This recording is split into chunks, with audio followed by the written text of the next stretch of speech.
लोकांसाठी, लोकक्रांतीसाठी जनहित प्रवर्तक बनलेले निर्भीड, निपक्षपाती web portal, YouTube channel city line news like करा, कमेंट करा, सबस्क्राईब करा, बेल आयकॉनवर दाबून शेअर करायला विसरू नका.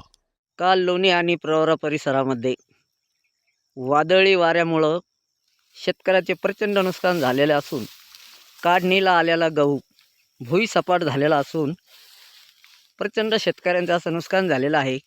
आपण प्रत्यक्षात आहे ना येथील शेतकरी प्रल्हाद भागवत विखे यांच्या शेतावर आलेलो असून आपण त्यांच्याशी बोलूया. पूर्ण हा गहू आहे ना भुईसपाट झालेला आहे. काका, तुमची शासनाकडून काय मागणी आहे? किती नुकसान झालं तुमचं? माझा 3 एकर गहू पडलेला आहे. पूर्ण भुईसपाट झालेला आहे. शासनाने काहीतरी मदत द्यावी.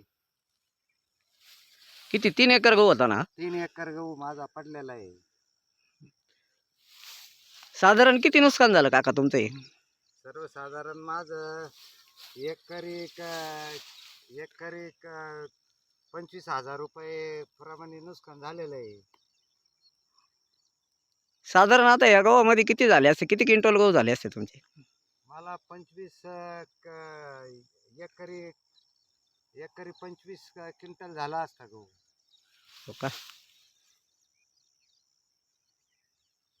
प्रचंड असं आहे ना नुकसान झालेलं असून नुकसान गावाचं. झालेलं आहे.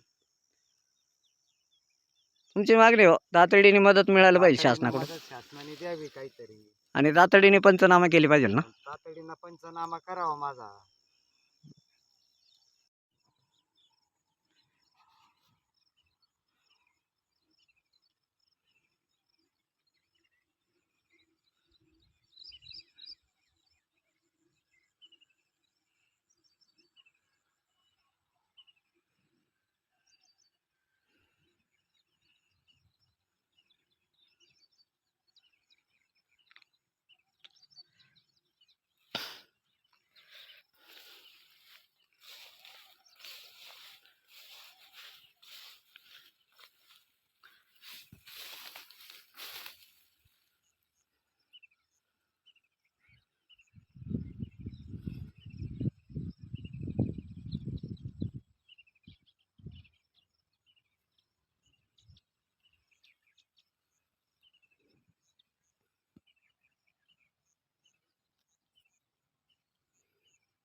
काल लोणी प्रवरा परिसरामध्ये वादळी वाऱ्यामुळं शेतकऱ्यांचं प्रचंड नुकसान झालं असून प्रल्हाद भागवत विखे यांचा काढणीला आलेला 3 एकरामधील गहू भुईसपाट झालेला असून आपण त्यांच्याशी बोलूया.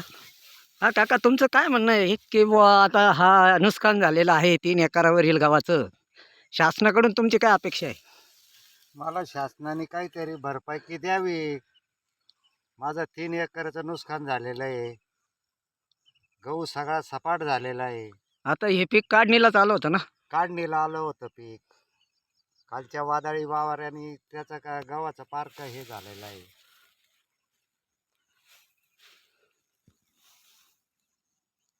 तुमचं म्हणणं आहे शासनाने तातडीने मदत द्यायला पाहिजे. शासनाने तातडीने मदत द्यावी.